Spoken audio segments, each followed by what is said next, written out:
भैया बातें नहीं, ये पहन लो। हाँ भाई, भैया बातें नहीं, ध्यान दो इधर। Yes all student, up down up. देखिए अभी हमारा अपोजिट टॉपिक जिसको हम एंटोनियम्स बोलते हैं वही चल रहा है, ठीक है।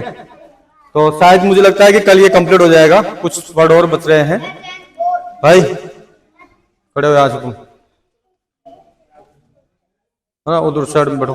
हाँ बिल्कुल नहीं बोलना। तो ध्यान दो, इसमें समझाने का इतना कुछ विशेष नहीं है, केवल ये वर्ड है वो आपको याद करने हैं।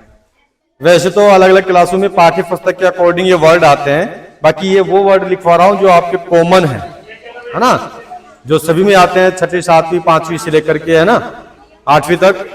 तो ध्यान दो, बिग यानी क्या होता है, स्मॉल यानी केयरफुल यानी केयरलेस यानी फर्टिलाइज यानी बर्न यानी इनकरेज यानी डिस्करेज यानी हतोत्साहित करना, कलेक्ट यानी डिवाइड यानी रेगुलरली यानी इरेगुलरली यानी अनियमित रूप से, ठीक है ना। एरलर यानी लेटर यानी डिपॉजिट यानी विथड्रॉ यानी नॉर्मल यानी एबनॉर्मल यानी हायर यानी लोअर यानी कंटिन्यूड यानी डिसकंटिन्यूड यानी इम्पिटेड यानी फ्लेड यानी एक्सेप्ट यानी रिजेक्टेड यानी डर्टी यानी क्लीन यानी नेवर यानी ईवर यानी पेट यानी और स्ट्रे यानी, ठीक है, जिसको हम जंगली बोल सकते हैं, ठीक है ना, यानी वे जानवर जिसका कोई रफला ना हो। तो आपके मान लो कि अपोजिट टॉपिक भी 70% कंप्लीट हो गया, 30% कल कंप्लीट हो जाएगा।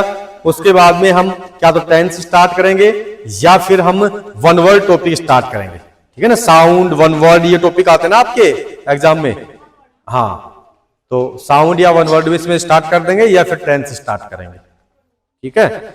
लेकिन सभी विद्यार्थी जो टॉपिक्स हमने पढ़ा दिए हैं वो एक एक करके पढ़ते रहो।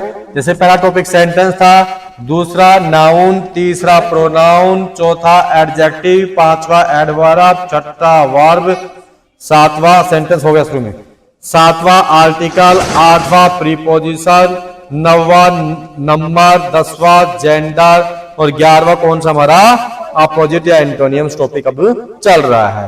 फिर 12वां टॉपिक हम वन वर्ड, 13वां टॉपिक हमारा साउंड डिफरेंट और 14वां टॉपिक हम टेंस स्टार्ट करेंगे। फिर उसके बाद में टेंस के आधार पर ही करेक्ट फॉर्म द वर्ब और स्टोरी लेटर एप्लीकेशन पैराग्राफ। आपको ये सब रटना नहीं है, स्टोरी लेटर एप्लीकेशन पैराग्राफ आपको टेंस हम अच्छे से समझाएंगे जिससे कि आपको हिंदी से इंग्लिश बनाना आ जाएगा।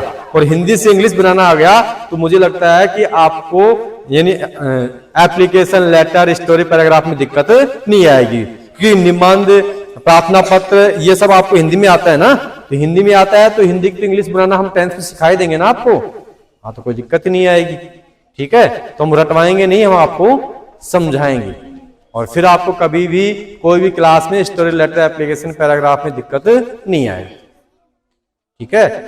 लेकिन रेगुलर रहना है। बहुत से विद्यार्थी 3 दिन आ रहे हैं, 2 दिन घर बैठ रहे हैं, फिर 5 दिन आ रहे हैं, फिर 5 दिन घर बैठ रहे हैं, ऐसा सिस्टम चल रहा है ना, तो उन विद्यार्थियों को रिजल्ट कैसे मिलेगा, कभी नहीं मिल सकता। इसलिए प्रतिदिन रेगुलर आओ, कोई विशेष कार्य हो जाए तो ही आपको रुकना है, अन्यथा रुकना नहीं है। क्योंकि फिर सप्ताह में जो टेस्ट होता है शनिवार को, उस टेस्ट में आपके मार्क्स कम आएंगे। क्यों कम आएंगे? क्योंकि सप्ताह भर में आपने रेगुलरिटी रखी नहीं, और रेगुलरिटी नहीं रखोगे तो आप ठीक से समझ नहीं पाओगे टॉपिक को और पढ़ नहीं पाओगे, याद नहीं पाएगा, ठीक है ना। तो आप रेगुलर आओ, एब्सेंट नहीं रहना।